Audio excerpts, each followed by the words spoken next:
Friends, Andhra Pradesh మాజీ ముఖ్యమంత్రి జగన్మోహన్ రెడ్డిలో ఇప్పుడు కోట్లాది మంది అభిమానులు కోరుకుంటున్న ఒక పరిణితి, మెచ్యూరిటీ, సరికొత్త రాజకీయ వ్యూహ రచన ఇవన్నీ కనబడుతున్నాయి. ముఖ్యంగా కూటమి ప్రభుత్వాన్ని ప్రతి అంశంలోనూ సాక్ష్యాధారాల్లో ఎండగట్టడంలో ఆయన సరైన పంథాన్ని ఎన్నుకున్నారు. ఆ పంథాలో ముందుకు సాగుతున్నారు.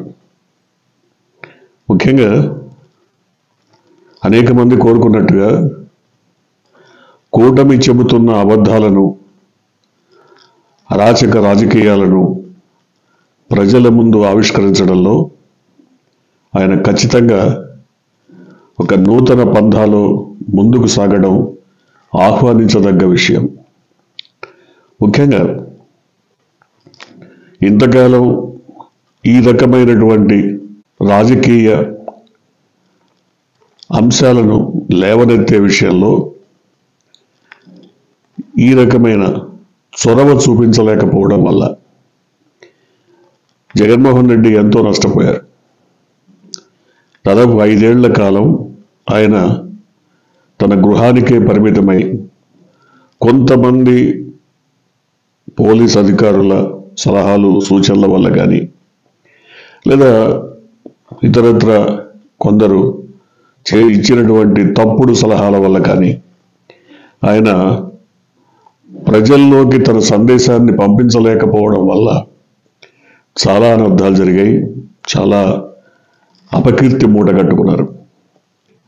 ఇప్పుడు ఆయన కనీసం వారానికి ఒక రోజన్నా మీడియా ముందుకు వచ్చి నిజాలను ప్రజల ముందు ఆవిష్కరించడం వల్ల నిజమేంటో అబద్ధమేంటో ప్రజలకు తెలిసే అవకాశం ఏర్పడింది. ఇవాళ ఆయన మీడియా మిత్రులతో మాట్లాడిన తీరు మాత్రం నిస్సందేహంగా ఒక మెచ్యూరిటీ లెవెల్స్, అంటే పరిణితి చెందిన రాజకీయ యుక్తి ఆయనలో కనపడింది. ముఖ్యంగా వాలంటీర్స్ విషయంలో కానీ, లేదా కేసులు పెడుతున్న తీరు కానీ, లేదా ప్రభుత్వం తప్పుడు లెక్కలతో అప్పుల కుప్పలైపోయిందన్న విమర్శలపై కానీ నేరుగానే జగన్మోహన్ రెడ్డి ససాక్ష్యాలతో, సాక్ష్యాధారాలతో పూర్తి వివరాలను ప్రజలకు అందించారు. దీనివల్ల పామరుడు కూడా, పండితులే కాదు, పెద్దగా చదువుకొని పామరుడు కూడా ఖచ్చితంగా ఏం జరుగుతుంది, రాజకీయ దురంధరులు లాంటి వాళ్ళంతా కూటమి ముసుగులో జగన్మోహన్ రెడ్డిని దెబ్బతీయటానికి ఏ రకమైనటువంటి వ్యూహరచన, ఎత్తుగడలు, పాచికలు వేశారు, తామెట్లా మోసపోయాం, తమని మోసగించడానికి కూటమి కుట్రలు చేసిందన్న విషయాలు భగ్నమైనాయి. ఇప్పుడు అవన్నీ కూడా బయటకు వచ్చిన తర్వాత కూటమి గొంతులో పచ్చి వెలక్కాయ పడ్డట్టు అయింది. ఎందుకంటే కూటమి చెప్పే వాటికి సాక్ష్యాలు లేవు. ఇవాళ సాక్షాత్తు అసెంబ్లీలోనే కూటమి నాయకులు, మంత్రులు కూడా నిజాలు ఒప్పుకోక తప్పని పరిస్థితి ఏర్పడింది. అనేక అంశాలు, ముఖ్యంగా అప్పుల విషయంలో కాగ్ రిపోర్టుని జగన్మోహన్ రెడ్డి చూపిస్తున్నారు. కాగ్ నివేదికను మించినటువంటి వేరే సాక్ష్యం ఈ భారతదేశంలో లేదు. కాగ్ రిపోర్టు మేరకు రాష్ట్రం అప్పులు ఏ విధంగా చూసినా 6.5 లక్షల కోట్ల కంటే లేవు. అది కూడా గత ప్రభుత్వానికి ఈ ప్రభుత్వానికి కలిపి చెప్పినటువంటి లెక్కలు. సో అట్లాగే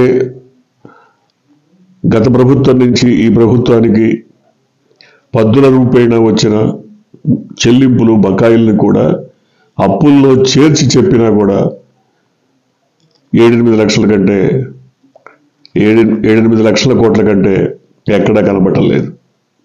సో ఈ అంశాలను జగన్మోహన్ రెడ్డి ఎన్నికలకు ముందు ఇదే విధంగా ప్రెస్ మీట్ పెట్టి ప్రజలకు వివరించి ఉంటే ప్రజలు ఎంతో కొంత మరి తగినటువంటి నిర్ణయం తీసుకునేవారు. కానీ అవకాశం లేకుండా పోయింది. ఇప్పుడు చెప్పడం వల్ల కొంతైనా ప్రజలకు నిజాలు తెలిసేటువంటి వీలు కలిగింది. ముఖ్యంగా కేసుల విషయమే తీసుకుందాం. ప్రశ్నించే ప్రతి గొంతును నొక్కేయడం కోసం వర్ర రవీంద్రారెడ్డి లాంటి వాళ్లను ఇరికించి మరి కేసుల్లో ఇంటూరి రవికిరణ్ తదితరులందరినీ వాళ్ళ పైన పెట్టిన అక్రమ కేసుల్ని జగన్మోహన్ రెడ్డి ససాక్ష్యాలతో చూపించారు. వర్ర రవీంద్రారెడ్డి పైన పెట్టినటువంటి కేసుల్లో తప్పుడు ఐపీ అడ్రస్లతో ఐటీడీపీ చేసినటువంటి అరాచకాన్ని ఆయన ఎండగట్టారు. అంతేకాదు ఆయన సోదరి షర్మిల విషయంలో కూడా వర్ర రవీంద్రారెడ్డి కానీ మిగతా వాళ్ళు కానీ ఏదో వైసీపీ ప్రలోభాలకు లొంగిపోయి చేసినటువంటి విషయం కాదు.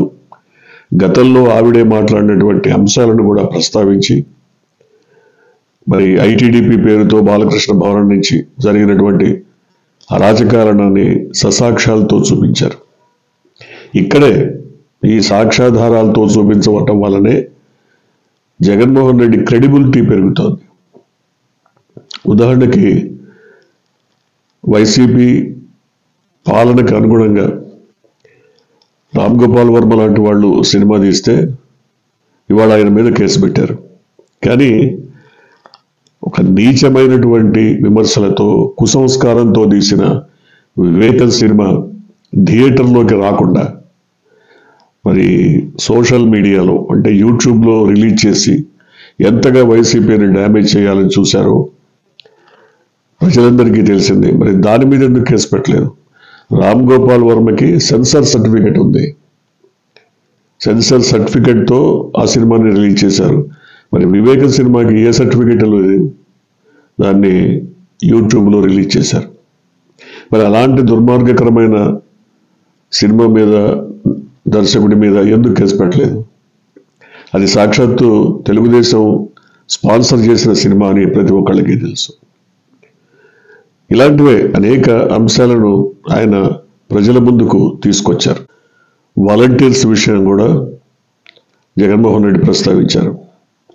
2023 ఆగస్టు నుంచే వాలంటీర్స్ పేరోల్స్లో లేరు, వాళ్ళకి అసలు ఉద్యోగమే లేదు అని చెప్పినటువంటి ఈ ప్రభుత్వం ఈ బడ్జెట్లో కూడా 257 కోట్లు వాళ్ళకి పరిహారంగా చెల్లించినట్టు పేర్కొంది.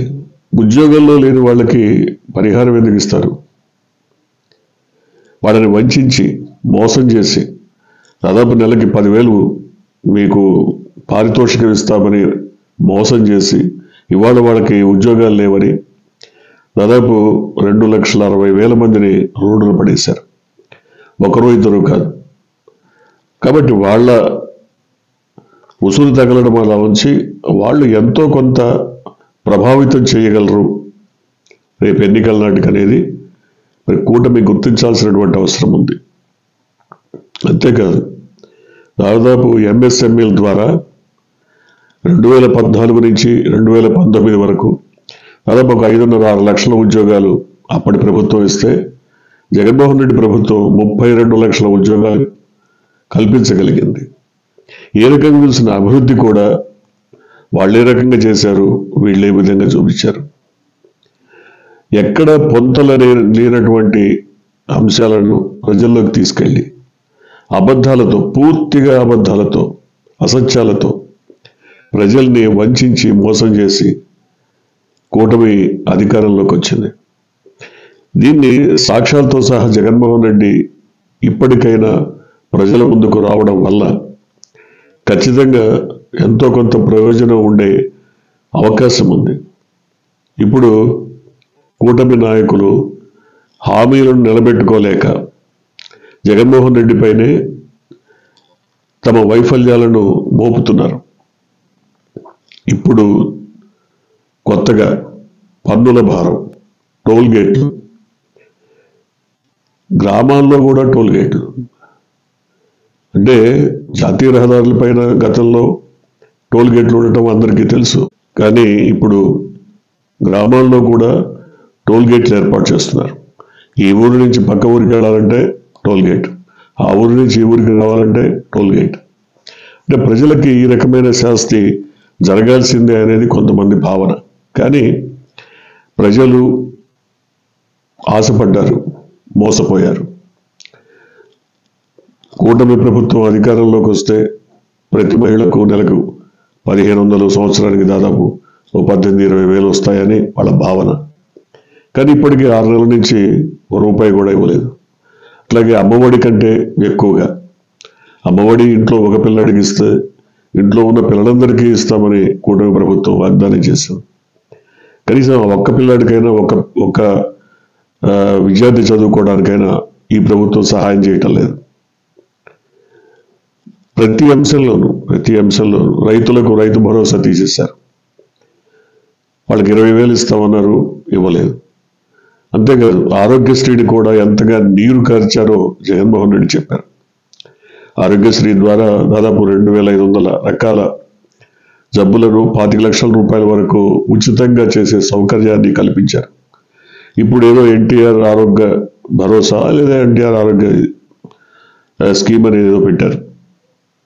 కానీ ఇంకా విచిత్రం ఏంటంటే 2023 నుంచి 24 మధ్య జరిగినటువంటి ఆరోగ్యశ్రీ ద్వారా బెనిఫిట్ అయినటువంటి మరి లక్షలాది మందిని తమ ప్రభుత్వ ఘనతగా చూపించుకోవటం, ఇది చాలా అన్యాయం, దుర్మార్గం.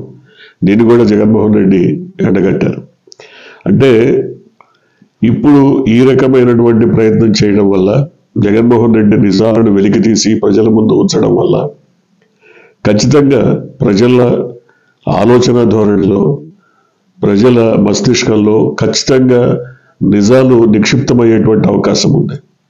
ఇదే పని ఇంతకుముందు చేయలేదని ఇప్పుడు వైసీపీ శ్రేణులన్నీ బాధపడుతున్నటువంటి విషయం.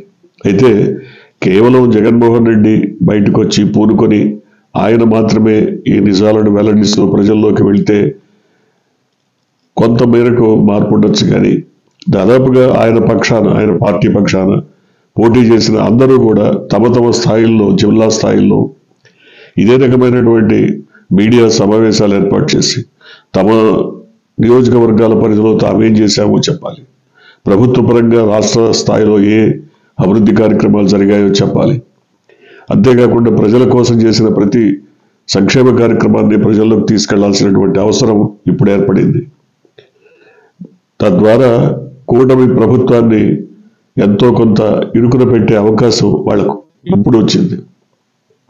ఎందుకంటే కూటమి వైఫల్యాలన్నీ గత ప్రభుత్వం మీద నెట్టేసి మరి ప్రజల నుంచి అభిమానం, సానుభూతి పొందాలని చూస్తున్నటువంటి చర్యలన్నింటినీ ఎండగట్టాల్సినటువంటి అవసరం ఏర్పడింది.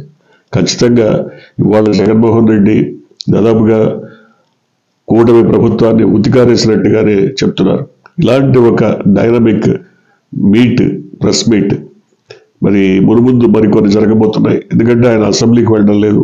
ఆయన తరఫున ఎన్నికైనటువంటి ఎమ్మెల్యేలు కూడా అసెంబ్లీకి వెళ్ళకపోవడం వల్ల ఖచ్చితంగా అసెంబ్లీలో ప్రభుత్వాన్ని నిలదీసేటువంటి అవకాశం లేదు. కాబట్టి ఆయన నేరుగా ప్రజల ముందుకు వస్తున్నారు, మీడియా సమావేశాలు పెడుతున్నారు, ప్రజలతోనే ముఖాముఖి మాట్లాడాలని నిర్ణయించుకున్నారు. ఇదొక శుభ పరిణామంగానే భావించాలి. చూద్దాం రానున్న రోజుల్లో ఏం జరగబోతుందో.